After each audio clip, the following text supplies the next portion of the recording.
Hey, welcome back, Big Orange Nation. Here we are, Bob. Day after, the day after. Yeah. It's a disappointing loss. A lot of positives I believe you can take from it, hmm but a huge opportunity missed. yeah, it was Tim. Before I forget, it's Tim's birthday. Um, if you want to wish him happy birthday, that'd be great. He's probably could use some cheering up after last night's game. Um, but Tim, um, it was a kick in the teeth. It was a heartbreaking loss, but it was there were some positives from this game. You know, because at the end of the day, we didn't know how good a football team we had before yesterday. That's true. Okay. We didn't know. We know we got a dang good football team. You don't score 41 points against a top five defense, which is likely to be a top five defense in the country this year. Uh, Nobody else will score 41 points against Georgia this year. Agreed. Um, so, and our defense, you know, didn't play greatest, but I mean, think about it, man. We had probably our two most talented players on defense out at the same position, at Yeah, corner, corner. with Gibson and McCoy. Probably a first round draft pick, and when McCoy does come out, either this year or next, it'll probably be a second or third round pick. You mean Gibson? Gibson, yeah, yeah. Um, and then you're losing. You're without two of your start top three defensive tackles. If we have those guys in this game, we win by 14, 17 points. Georgia's not able to run the ball nearly as well, and they picked on Redmond a little bit. Player's going to be outstanding football player, but they picked on him some. If just one of Gibson or McCoy was here today, with an addition of with Hood, it's a different ball game, And I don't want to, say, oh well, Injuries, injuries and yeah. injuries, but that was huge, and I just This say it defense will because get better. I don't know yeah, if we're gonna get all these players back, right, but as we get these players back and the youth on the team gains experience, yeah, that defense is going to continue to get better. yeah. It will be better later in the year. I do believe that. And this offense will be better later in the year. Yeah. We're still yet without our starting right tackle. We're still without two extremely talented, basically, we're without two extremely talented freshmen, wide receivers that are going to continue to get playing time, get experience, Right. and they're going to be playing more as the year Right. goes on. Yeah. But to echo your point, Bob, we're a quarter of the way through the season, and I've got to say that I think um, I have more confidence in this team than what I did at the beginning of the season. I mean, yeah, I agree, Tim. We know we have a go-to receiver possibly now in Chris Brazzell. Hmm. Um, Staley had a pretty good game. Another pretty good Yeah, game. yeah. Uh, you know,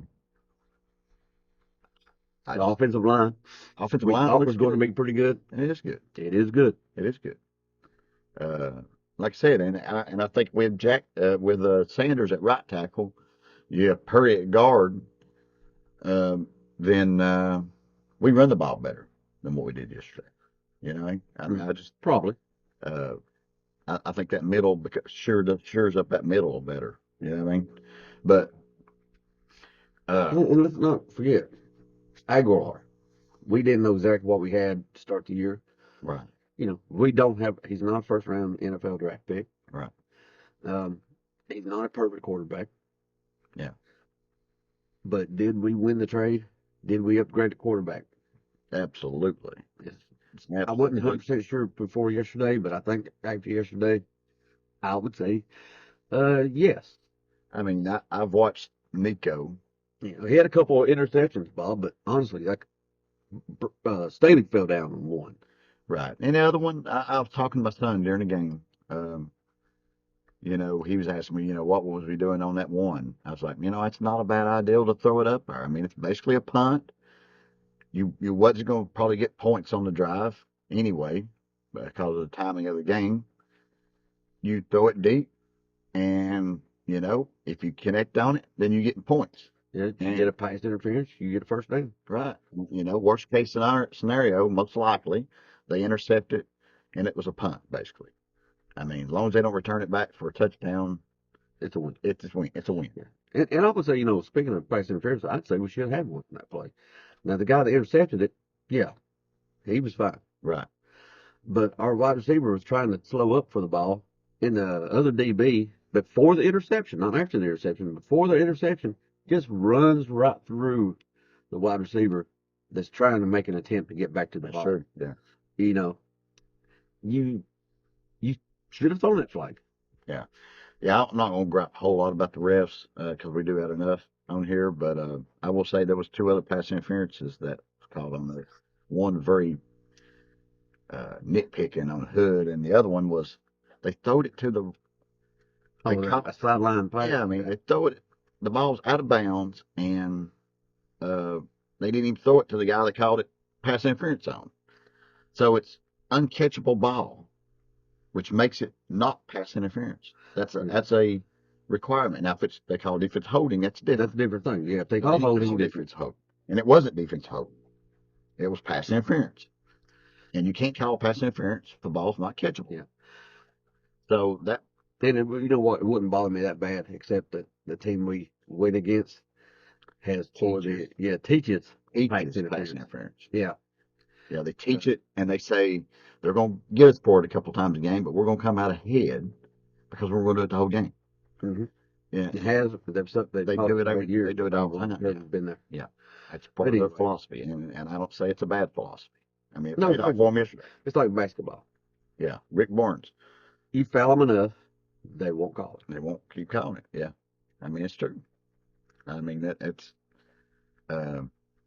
which if I was a ref, I'd keep calling it. Yeah. You keep doing it, I'm gonna keep calling it, but they don't. So they don't want to draw attention to themselves. And the more times they throw that flag, you start throwing flags everybody starts pointing at you. Yeah, that specific ref. But Bob, getting off that part of it, let's get back to the game for a minute. All right, yeah. And we'll talk a little bit maybe about national reaction. How do you think it'll be, or has it been so far? And where to go from here? But the game itself, start off, we were on fire. Right. 3 straight touchdowns to start the game, which I don't think anyone would have had on their bingo card. No. Now, Georgia made some adjustments. Right. And it got us for about a quarter and a half, 2 quarters. Right. But then we made adjustments and we finished the game up. Right. Scoring ourselves again. Right. I've got to say, Bob, I was impressed with the, to borrow a coach word, the resiliency of this team, because they did give up the lead, turned the ball over again. I honestly thought Georgia was going to score again and widen the lead and make the ball game over. But they hold the necks. Everybody in that stadium felt like this game was over at the beginning of the second half when they scored that touchdown. It just felt like they're running the ball way too good against us. Yeah, they were. And you could look at everybody's eyes and just tell that everybody knew this game was over. And I give Tennessee credit, the players and the coaches, for making adjustments to pretty much stop it after that. Because that was a statement drive by Georgia coming at halftime. I believe they ran it, however many plays, 13 out of 14 plays they ran the ball. Like that, yeah, 12 out of 13, out of 14. So.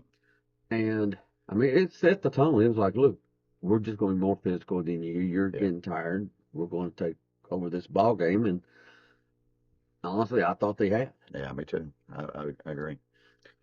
For the most part, I'm going to give Tennessee coaches credit. Now, they come up with a hell of a game plan against a great defense. I mean, and scored a lot of points. Now, is there some criticisms? I had minor criticisms a couple times during the game. I felt like, when we got we was up 5 points and they fumbled the ball. We sacked them and they fumbled. I thought we should have ran our offense.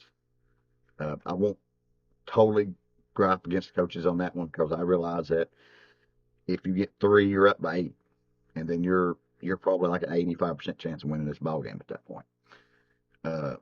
But if you go down the field and you score a touchdown, and even run more clock out in the process, even if you don't get a touchdown going on down the field, and you run off another minute or two, that's another minute or two they don't have potentially for this game, and you still kick a for sure kick. Then where we was kicking that ball at was not a for sure kick at that point. And then my biggest gripe though was probably at the end of regulation. I felt like, we did jump off sides.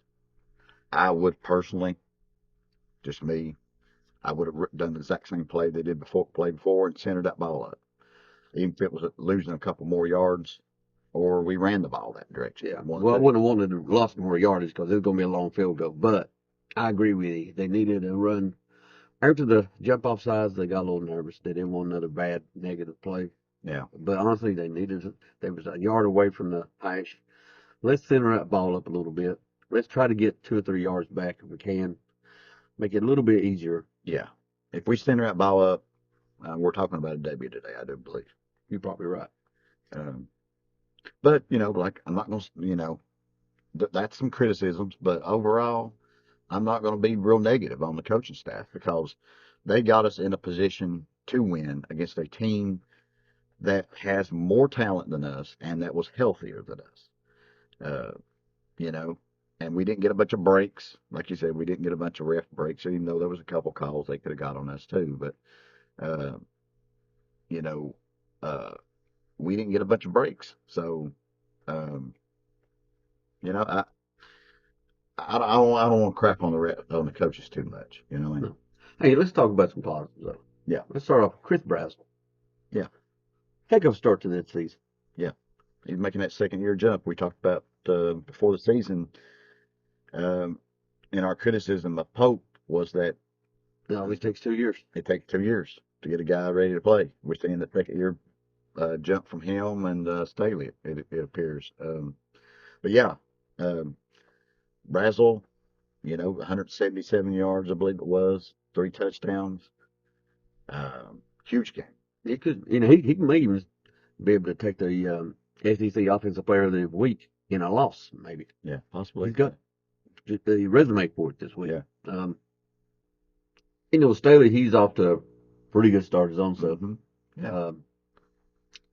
Yeah. But these two guys taking that big second year jumps, and I think Mike Matthews will. He's struggled here and there. Still has the talent probably to be a true number one on this team. Mm-hmm. But he's not quite there yet. Right. So it was a lot of tight end play yesterday with Kitzman anyway. Right. Blowing my mind, Davis isn't a part of this offense in the passing game yet. I know he went out in that game with an injury at one point. I never saw if he'd come back or not. Did he? I'm not sure. That was very early in the game. He may have. I'm not sure. I never noticed. As far as the, we've seen some national people talking. For the most part, positive. Most of the ones I've seen gave Tennessee the proper credit they deserve in this one. Did see one that was pretty laughable. Yeah, cover three. Cover three, which is normally a. Yeah, there's one guy there. He's probably having sex with the commissioner of the Big Ten because he's about as Big Ten homer as it gets. But now the other guy fairly usually decently objective, but those guys, boy, they act like we lucked into. How do you luck into 41 points against Georgia? You know what I mean? Yeah, that's pretty lucky. Yeah, I mean.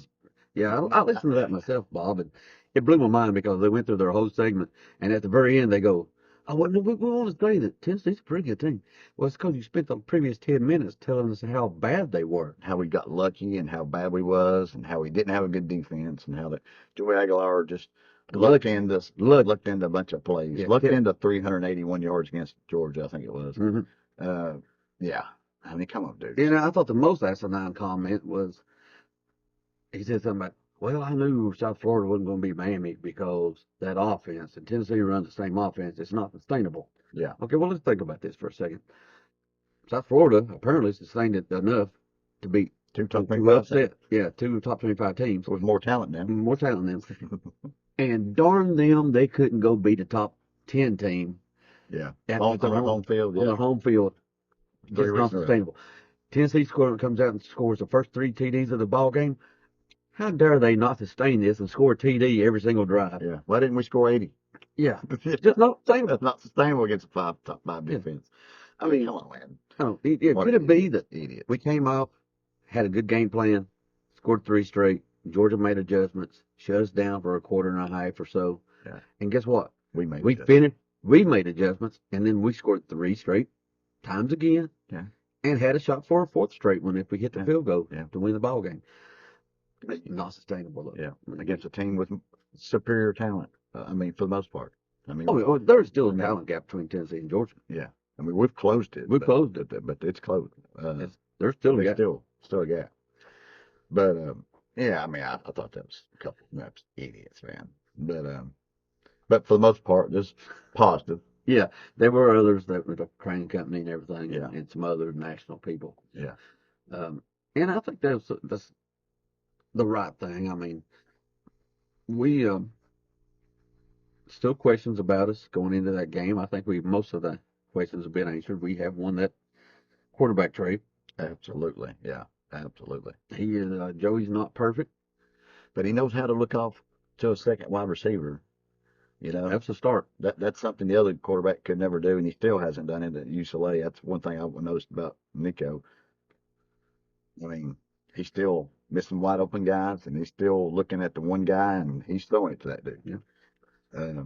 So we have upgraded that quarterback. Absolutely, yeah, absolutely. And, I mean, there's a lot to be hopeful. I don't want to easy to be down, and I'm down. Yeah, because we had a great opportunity to make a gigantic statement game. Yeah. And to stop a damn streak that's entirely out of hand right now. I mean, my throat is feeling it. I yelled I'm not going to say nothing from that. I knew that was that. But yeah, I was at the game.